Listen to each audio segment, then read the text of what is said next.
vos applaudissements.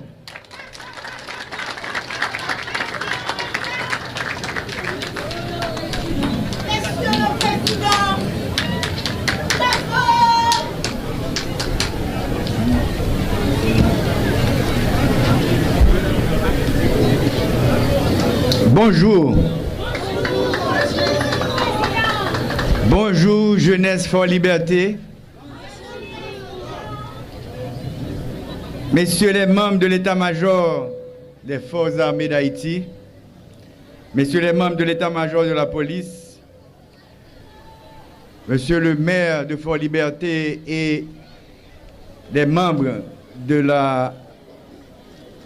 du cartel de Fort Liberté, mesdames, messieurs les autorités régionales en vos rangs, titres et qualités, professeurs, chercheurs, étudiants de toutes les générations et de tous les niveaux, chers acteurs de la société civile et organisateurs de l'événement, distingués invités, jeunesse de Fort Liberté. Je dis à nous là pour nous commémorer 29 novembre. Créons peuple là, pas gain gomme. Même si vous voulez effacer toute date, tout symbole, vous n'êtes pas capable parce que créons peuple là, pas gain gomme.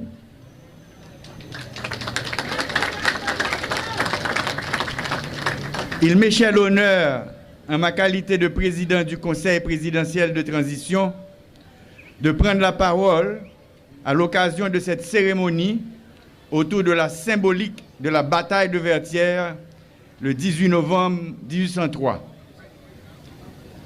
Le 29 novembre, 11 jours après la victoire, Dessalines, Clairvaux, Christophe, ils sont sortis au Cap et ils viennent là pour signer un acte d'indépendance.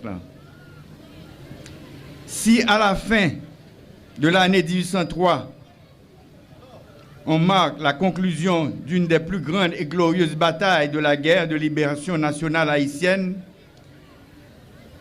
entreprise par les captifs africains de Saint-Domingue contre Napoléon Bonaparte, le roi d'Espagne, le roi d'Angleterre, il reste néanmoins que de nombreux faits d'histoire à objectivement étudier pour comprendre le symbolisme et la signification profonde. Dans cette relativement longue période d'une douzaine d'années, de 1791 avec la cérémonie du bois caïman jusqu'en 1803. Dans cette perspective, la date du 29 novembre porte une grande charge symbolique. En effet, l'événement du 29 novembre 1803, qui a vu la rédaction et la proclamation du premier acte d'indépendance, signé des généraux Dessalines, Christophe et Clairvaux, participe de ces lieux de mémoire à étudier, à élucider, pour en fixer définitivement le sens et la portée pour les générations présentes et futures. Il est toutefois clair pour nombre d'historiens qui se sont penchés sur les dates importantes de cette guerre que l'événement du 29 novembre 1803 à Fort-Dauphin, aujourd'hui Fort Liberté, n'est pas du tout banal, puisqu'il se situe dans le contexte de l'inénarrable victoire de Vertières du 18 novembre 1803.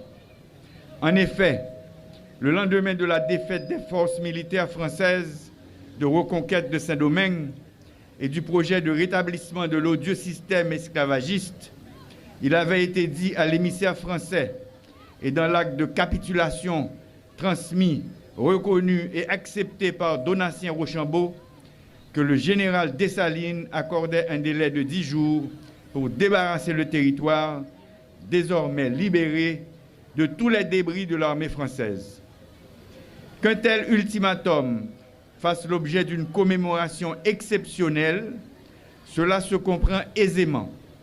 Que cet ultimatum se traduise par la rédaction de l'acte de l'indépendance du 29 novembre 1803, signé de Dessalines, Christophe et Clairvaux, voilà le premier témoignage officiellement consigné de la rupture totale et irréversible de nos pères fondateurs et du peuple haïtien avec tous liens coloniaux et esclavagistes. L'acte signé à Fort-Liberté en ce 29 novembre 1803 porte les valeurs et les idéaux que chérissent tous ceux pour qui liberté, justice, égalité, dignité sont les valeurs qui sous-tendent toute vraie civilisation humaine. À travers cet acte, les jeunes Haïtiens, Africains et Afro-descendants ont signifié à l'humanité entière l'importance du courage, de la bravoure, de la détermination de combattre l'insécurité colonialiste et par la volonté de liberté, d'indépendance, de souveraineté, de justice, de dignité et de progrès chez tout peuple qui aborde l'oppression et la barbarie. Il appartient aux spécialistes de l'histoire et aux chercheurs de reconstituer les faits dans leur authenticité immuable et d'entretenir leur flamme patriotique pour mieux guider les générations d'Haïtiennes et d'Haïtiens et contribuer à construire dignité et fierté. Le 29 novembre 1803 traduit officiellement la fin de l'asservissement des Haïtiens par le système esclavagiste et porte un coup formidable au mythe de la suprématie blanche, à la domination et à l'aveuglement de tous les peuples qui souillaient et détruisaient leur humanité dans des pratiques d'exploitation des autres, de non-respect des droits et dans leur volonté active de soumettre et d'exploiter d'autres peuples. Avec cette célébration du jour, jeunesse de la société civile et toutes les forces vives de Fort-Liberté, cette jeunesse nous rappelle à nous tous ce qu'était la formidable contribution à la lutte de libération du pays du joug colonialiste, esclavagiste et raciste. Nous-mêmes, arrière petite héros ça yo, vin en Fort-Liberté jodia pour nous dire devant tout le monde, nous pas doit oublier sacrifice ancêtre nous yo. C'est ça que fait moi inviter nous dire ensemble avec vive Fort-Liberté, vivions Haïti grand monde tête li, libre et prospère.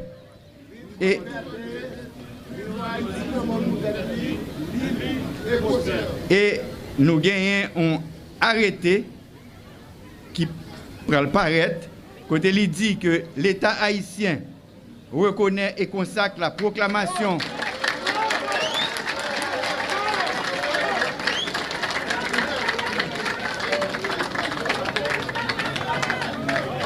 l'État haïtien reconnaît et consacre la proclamation préliminaire de l'indépendance du 29 novembre 1803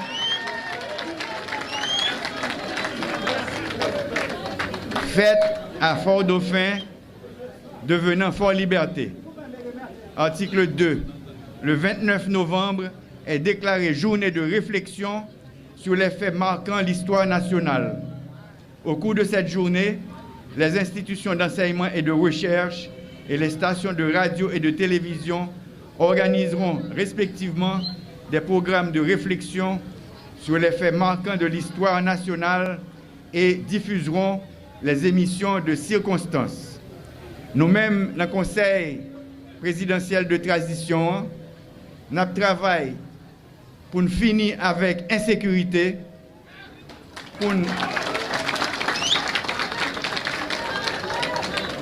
pour diminuer le chômage et pour nous diminuer le grand goût qui a traversé la population.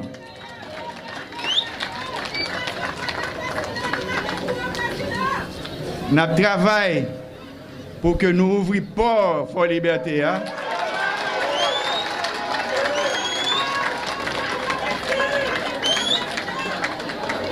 Et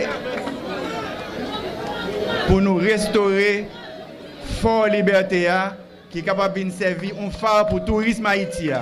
Merci. Merci beaucoup.